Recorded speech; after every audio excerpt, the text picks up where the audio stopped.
मैं आप लोगों के बीच में नहीं, और तेलुगु नहीं आती। अगर आप लोगों को हिंदी आती है तो बहुत अच्छा है। आप लोगों को हिंदी आती है? अच्छा है फिर तो। यहाँ पे सुबह से एक्चुअली हम भी आए महाराज जी की लोग की बातें सुन के, हमें भी सीखने स्वामी विवेकानंद जी के सारे कई मठों में हम गए हुए हैं और बहुत कुछ सीखने को मुझे मौका मिला है। और आज यहाँ वाराणसी की धरती पे आके और अपना एक्सपीरियंस आप लोगों के बीच में बांटने का मौका मिला। चैतन्य महाराज जी ने हमको ये मौका दिया, महाराज जी को धन्यवाद बोलेंगे हम। और आप लोगों के बीच में एक्चुअली कोई मेरे पास किताबी बातें नहीं है, जो भी है खुद की जिंदगी जी है इतनी उम्र में। जो भी बातें बोलेंगे कहीं से कोई किताब की बातें नहीं, सिर्फ अपनी जो प्रैक्टिकल लाइफ मैंने जिया है उसको बात करेंगे हम। और सही मायने में एवरेस्ट मेरा समिट तभी होगा जब क्योंकि आप लोग भी, सबके अंदर वो चीजें हैं, मैं उस चीज को जो अंदर में उसको बाहर निकाल पाऊं। मैं आप लोगों को एक अच्छा मैं कोशिश अपनी तरफ से पूरी करूंगी कि मैं आपको पूरे अच्छे तरीके से मोटिवेट कर पाऊं। वैसे भी मैं बहुत प्रोफेशनल वक्ता नहीं हूं। और हम आप लोग को बताएं, 2011 में चलती ट्रेन से मुझे बाहर फेंक दिया गया था यूपी में। एक गोल्ड चैन पहन रखा था, उन कुछ बदमाशों ने गोल्ड चैन छीनने के लिए मुझे चलती ट्रेन से बाहर फेंक दिया था। उसी समय दूसरी ट्रैक से ट्रेन आई और मेरा एक पैर ट्रेन के नीचे गया और कट गया। मुझे पता नहीं चला कि मेरा पैर, दर्द बहुत था लेकिन ये अंदाजा नहीं था कि मेरा पैर कट चुका है। यूं करके उठने की कोशिश किया लेकिन उठ नहीं पा रहे थे हम। कुछ देर बाद थाई को पकड़ के उठा के देखा तो मेरा पैर पूरा कट चुका था और जूते के सहित ऐसे पैर लटक गया था। ब्लड फोर्सफुली निकल रहा था। उस दर्द को शब्दों में बयां कर पाना मेरे लिए बहुत मुश्किल है, लेकिन आज भी वो दिन याद करते तो मेरी अंतरात्मा को झकझोर के रख देता है वो दिन। पूरी रात चिल्लाए, करीब 7 घंटे हम ट्रैक पे पड़े रहे। पूरी रात चिल्लाए, कोई नहीं आया बचाने। सुबह गांव वालों ने मुझे उठा के हॉस्पिटल पहुंचाया, जिसपे कूली सामान रख के ढो के लेके जाता है, उस पे रख के मुझे ले जाया गया। एक डिस्ट्रिक्ट हॉस्पिटल था, वहां पे वो ले जाके मुझे रख दिया गया।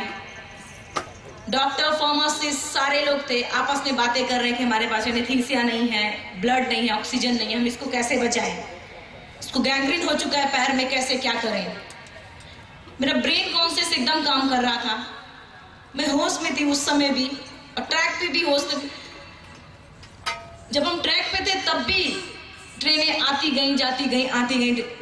बाद में रेलवे समय सारणी के अनुसार पता चला कि 49 ट्रेनें अप डाउन हुई थी। लोगों के जो टॉयलेट वगैरह सब कर रहे थे, सब मेरे ऊपर ऐसे पड़ रहा था। मेरा हाथ ये भी फ्रैक्चर था कि मैं ऐसे पोंछ पाऊं, ये भी नहीं हो पा रहा था मुझसे।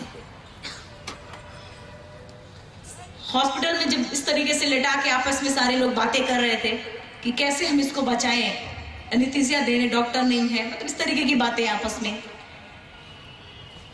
कहां से हिम्मत आई मुझ में।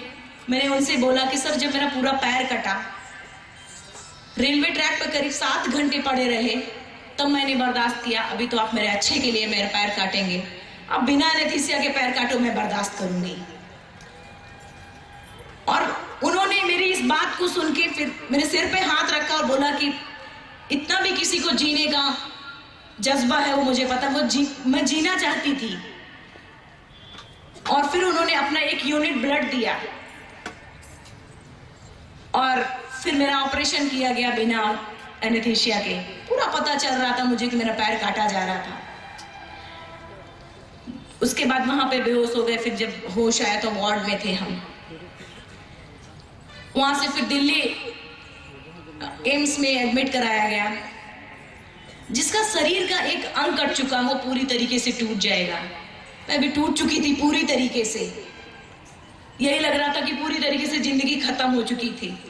और उसके बाद मैं वॉलीबॉल और फुटबॉल प्लेयर भी रह चुकी थी। जब ट्रेन में ये एक्सीडेंट हुआ, मुझ पे ही आरोप लगाया जाने लगा हमारी गवर्नमेंट ने कि अरुणिमा वॉलीबॉल प्लेयर नहीं है। वो सर्टिफिकेट जो मुझे दिया गया था, करोड़ों बच्चे ये सोचकर गेम खेलते हैं कि मेरा भविष्य सिक्योर हो रहा है, कुछ तो फायदा मिलेगा इस सर्टिफिकेट से। लास्ट मोमेंट में उनको कह दिया जाए कि तुम प्लेयर नहीं हो। क्या बीतेगी? जो हॉस्पिटल के बेड पे है, पता नहीं है कि वो पता नहीं बैसाखी पे चलेगा या व्हील चेयर पे, या कभी उठेगा भी नहीं। मेरे स्पाइन में भी 3 फ्रैक्चर थे, पता नहीं था कि उठ पाएंगे जिंदगी भर या नहीं। और उसके बाद जीआरपी ने बोला कि, और पहले बोला कि टिकट नहीं है, मेरे पास टिकट आज भी सेफ है वो। और फिर बोला कि अरुणिमा सुसाइड करने गई थी। बहुत सारी निगेटिव बातें आई थी। हॉस्पिटल के बेड पे पड़े पड़े वो मैं न्यूज में देख रही थी। मेरी अंतरात्मा को हिला के रख दिया था वो सारी बातों ने। उसके बाद मैं एक मिडिल क्लास फैमिली से हूं। अगर मैं उस लेवल्स पे खड़ी होकर अगर मैं कुछ भी बोलती तो मेरी बातें कभी नहीं सुनी जाती, क्योंकि वो बहुत बड़े लेवल से बातें हो रही थी। हर कोई अपने आप को बचा रहा था वहां पे, हर कोई अपने आप को वहां सेव कर रहा था। मैंने चुप रह के ये प्लान किया कि मैं इनका जवाब दूंगी, लेकिन चुप रह के वक्त आने पे। और हॉस्पिटल के बेड पे फिर ये प्लान किया कि मुझे लाइफ का सबसे टफ गेम चुनना है। तब मैंने माउंटेनिंग चुना। हॉस्पिटल में जब लोग ये सोचते हैं कि अपनी जीवन यापन आगे कैसे करेंगे, आगे की जिंदगी कैसे जिएंगे, तो मेरे दिमाग में ये चल रहा था कि मुझे एवरेस्ट कैसे क्लाइंब करना है। और फिर हॉस्पिटल के बेड से जब डिस्चार्ज हुए तो सीधा मैम बछेंद्री पाल से मिले।